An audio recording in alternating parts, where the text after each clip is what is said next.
రామాయణం హనుమ విజృంభణ. రావణుడు ఇచ్చిన 2 మాసాల గడువు పూర్తయ్యేలోగా రామలక్ష్మణులు వస్తారని, రావణుడిని సంహరించి ఆమెను తీసుకువెడతారని సీతాదేవికి హనుమంతుడు ధైర్యం చెబుతాడు. అత్యంత బలపరాక్రమాలు, రాముడి ఆదేశం పట్ల అంకితభావం కలిగిన వానర వీరులు ఎంతోమంది ఉన్నారని అంటాడు. వాళ్లందరూ త్వరలోనే ఆ ప్రదేశానికి చేరుకుంటారని చెబుతాడు. రావణుడి ఆలోచనా విధానం, ఆయన పరాక్రమం, ఆయన సేనలు, ఇలా ఆయనకి సంబంధించిన బలాబలాలపై ఒక అంచనాకు రావడం కోసం ఆయనను కలిసే వెళ్లాలని హనుమంతుడు అనుకుంటాడు. అలా అనుకున్నదే తడవుగా రావణుడి అంతఃపుర ప్రాంగణంలోని వనాలను ధ్వంసం చేయడం మొదలు పెడతాడు. అంతటి భారీ కాయంతో కూడిన వానరాన్ని అంతవరకు చూడని రాక్షస స్త్రీలు భయంతో పరుగులు తీస్తారు. కొంతమంది రాక్షసులు వానరమే కదా కొడితే పారిపోతుందని చెప్పేసి ధైర్యంగా ముందుకు వస్తారు.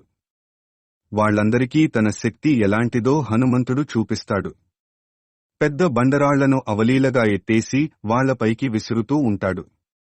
మహావృక్షాలను మొదళ్లతో సహా పీకేసి వాటినే అస్త్రాలుగా వదులుతుంటాడు. ఒక మాయా వానరం మహాకాయంతో లంకానగరంలోకి ప్రవేశించి వనాలను నాశనం చేస్తుందనే విషయం రావణుడికి తెలుస్తుంది. ఎంతటి బలవంతులైనను దాని ధాటికి తట్టుకోలేకపోతున్నారని, మహాపరాక్రమవంతులను సైతం అది మట్టికరిపిస్తోందని ఆయన వింటాడు. ఎలాంటి ఆయుధాలు ఆ వానరాన్ని ఏమీ చేయలేకపోతున్నాయని, కాపలా కోసం నియమించబడిన రాక్షస గణమంతా ప్రాణభయంతో పరుగులు పెడుతున్నారని తెలిసి ఆశ్చర్యపోతాడు.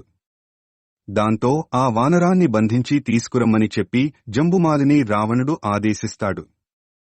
ప్రహస్తుడి కుమారుడైన జంబుమాలికి ఒక వానరానికి అంతా భయపడటం హాస్యాస్పదంగా అనిపిస్తుంది.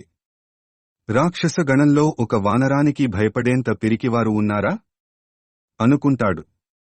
ఆ వానరానికి తగిన బుద్ధి చెప్పి తీసుకొచ్చి రావణుడి ముందు పడేస్తానని చెప్పి ఆయన అక్కడి నుంచి వెనుదిరుగుతాడు.